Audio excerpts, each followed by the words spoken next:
Hey guys, Jessie here again with another unboxing video. We got our one food box. We're down to one food box now. Our Universal Yums. This is for the month of May, and let's see what this month's theme is. We've got Grease.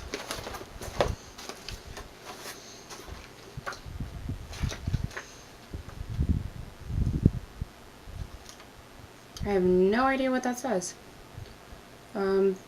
Apparently they have the first part of it in Greek.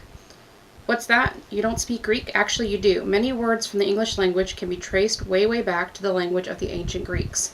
We're not saying you carry a conversation with Aristotle, but there's plenty of influence that ancient Greece has had on our world today. And it's not just limited to the language. Ancient Greece has influenced today's arts, sports, and most significant to us, government. And let's not get started on their food. Surely you've eaten Greek souvlaki. I don't know if I said that right. I never know how to say this. Is it a gyro? Gyro? I have no idea. But that's basically what that is. So if you're still wondering, the Greek at the top says, "Welcome to Greece." But then again, do you really need an introduction? And that is what I was trying to look at the beginning. Alright, trivia. If y'all aren't really into the trivia and y'all want me to just skip that, leave like a note in the comments for me. I'm going to read the questions, and if y'all want the answers, just let me know, or maybe I'll just go ahead and pop them in the description. Which of the following is required by law of all Greek citizens? A. Joining the military. B. Voting in elections. C. Going to college. Or D. Giving a portion of your paycheck to the church. Number 2. In ancient Greece, throwing an apple at someone meant you were A. Declaring your love for them. B. Trying to start a fight with them. C. Getting rid of evil spirits inside of them. Or D. Wanting to share your apple with them. Just want to share my apple with you. Contrary to popular belief, which of the following isn't typically eaten in Greece? A. Feta cheese. B. Greek yogurt. C. Hummus. Or D. A pita. And the last question, because Greece started the Olympics 2,700 years ago, what tradition do they always participate in during the Olympic Games? A. They march in first for the opening ceremony. B. They light the initial flame of the Olympic torch in Athens. C. They provide the gold for all gold medalists. Or D. They march in last for opening ceremony.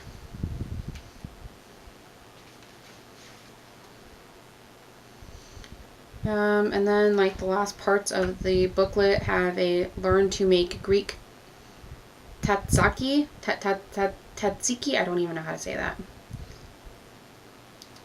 There's a Greek music playlist. If you go to http, like universalyums.com/tunes. And I'll go ahead and read next month's clue, just in case I forget to do it at the end. We've searched high and low for the best of the best. We've tried snacks in the north, south, east, and west. We've looked in the mountains, prairies, and ocean with foam, and we've reached our conclusion. There's no place like home. Can you guess where it's at? Alright. Try to go down this list and find the stuff in order. First thing is mikio, sun-dried tomato and olive breadsticks. In Cretan, a dialect of Greek language, the word mikio means something small. These breadsticks live up to their mini name, but they sure do pack a big punch. Flavored with Greece's most famous exports, olives, and the warm, tangy flavor of sun-dried tomatoes, you'll have to agree that that the saying is true. Good things do really come in small packages. So that's the first one.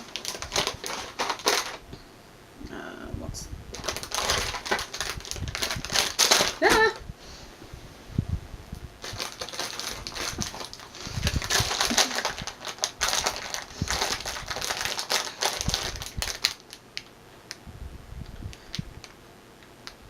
Serenata chocolate croissant. I have no idea how to say that. It says say, and then it has a word in parentheses that I do not know how to say. Hello, and I guess that's what the translation is, hello, to the biggest croissant you've ever seen. This isn't a dainty pastry from France. This is a colossal, ooey gooey chocolate-filled monster. Greeks have a bit of a love affair with croissants. Many of them pair the pastry with a cup of coffee for a grab-and-go breakfast. It seems like the Mediterranean diet could really start to catch on.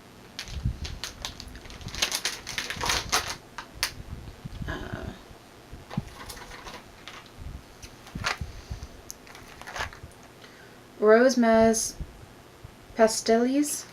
Surprisingly, these tiny gumdrop candies work incredibly well as a breath mint. But if you're wanting your breath to be minty fresh, you'll need to look elsewhere. These candies will leave you with the potent, unmistakable taste of a bouquet of roses. Perfect for spring. That actually does sound really great.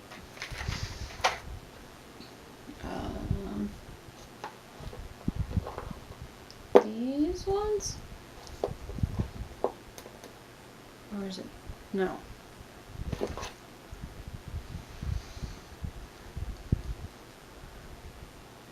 Ion assorted chocolates. We must say Hershey's in the US if we're talking about the most well-known chocolate bar, but in Greece, the name that comes to mind first is Ion. In 1930, Ion created one of Greece's first chocolate bars, and it's been a top brand ever since.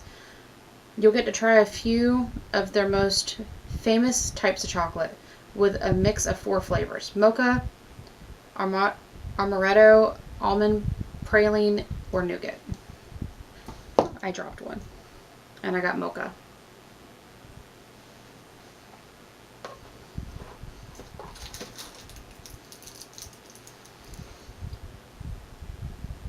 Ozu candies.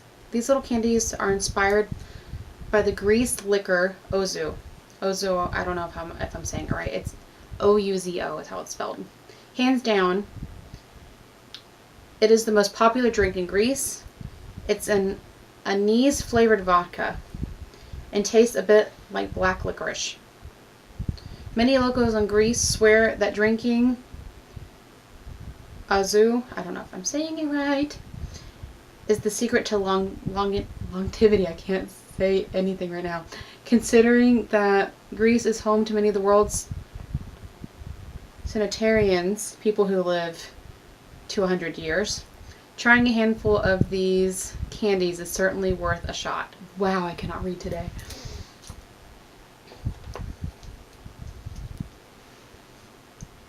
Ion Nozetta. Once again, we turn our attention to the famous Greek chocolate brand Ion, but this time for a delightful hazelnut chocolate concoction. Prepare yourself for a delectable milk chocolate outside and a smooth hazelnut filling with a whole hazelnut. And prepare yourself to want a lot more than one. The only downfall to these boxes is that you'll end up finding something you really like, and then you have to sit there and see if you can find it online. Serenata chocolate wafer. When we first saw these, we thought, who needs another boring chocolate wafer in their life? Turns out we do. These are the top selling wafers in Greece, and for a very good reason.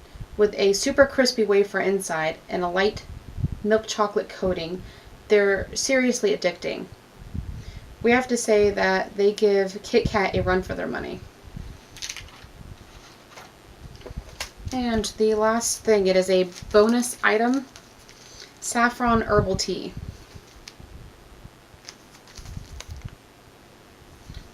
As a special bonus this month, we've included an exquisite tea for you to try. You'll either receive tea with mint, lemongrass, and saffron, or tea with sage, lemon, verbena, and saffron. I got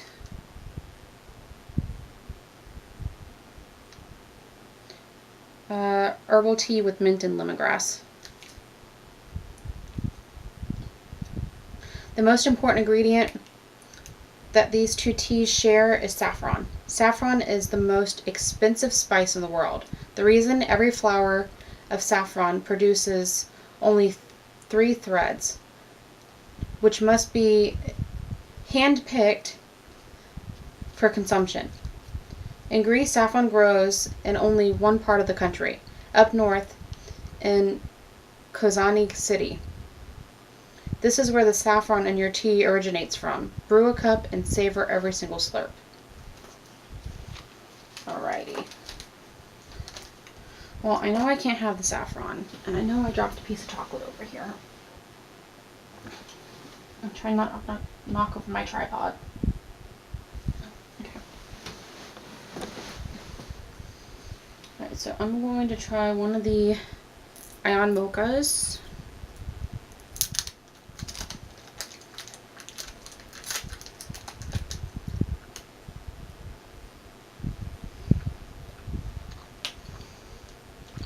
That's good.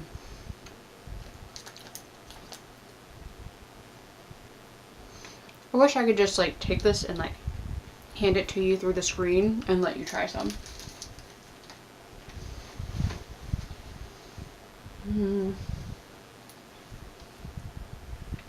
Oh my god, that is, if that's like their version of Hershey's chocolate, they are so much better than Hershey.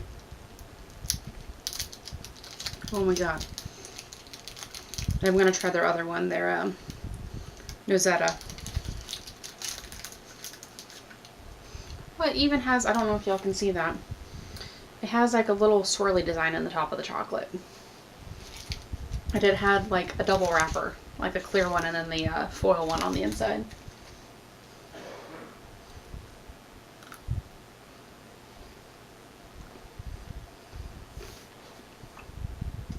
Oh my god. There's this chocolate bar that my grandparents send from Germany every so often. And it's just got chunks of hazelnuts in it. And it's one of my favorite candy bars to get from there. And this makes me think of that. Everything is good with hazelnut.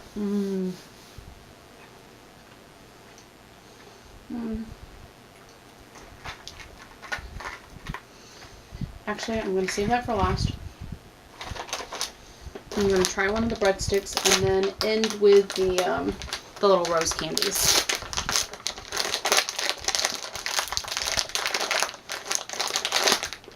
What's the best way to open this? Oh my god, you can smell the spices coming out of the bag.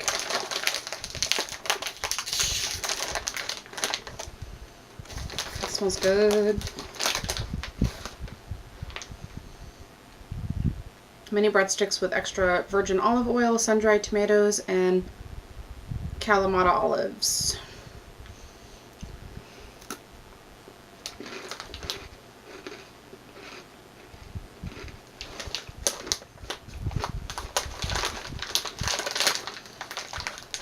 I know it's already made with olive oil, but I kind of want to like make some kind of a dressing out of like oil and vinegar and some seasonings and dip these in it.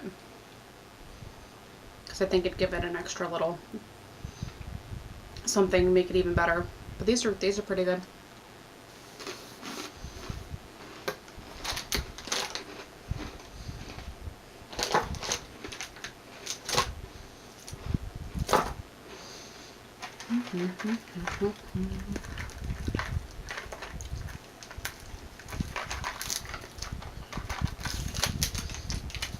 Alrighty. I wish I would have brought a drink up here.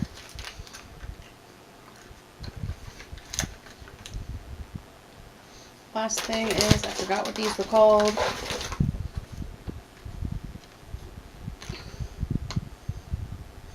Rose Mess Pistales. And they're the gumdrop candies.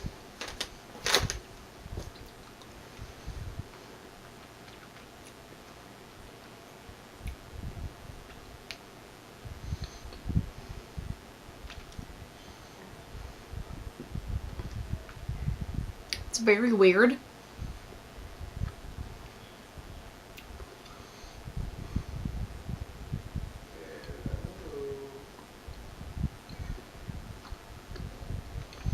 I'm trying to figure out how to describe the taste. Like, I'm pretty sure that y'all have seen like those little gumdrop candies that are coated in sugar before. And it's got that texture. It's got a little bit of a spicy taste to it. And at the same time, I feel like I'm like chewing on a bar of soap. It feels like very fragranty when I bite into it. I really don't know how to describe that. It is really weird.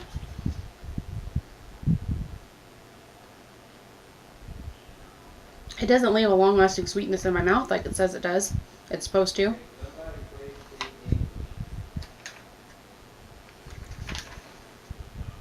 But yeah. So that is it for this month's Universal Yums. I've already received an email. I'm supposed to be receiving my Loot Crate soon.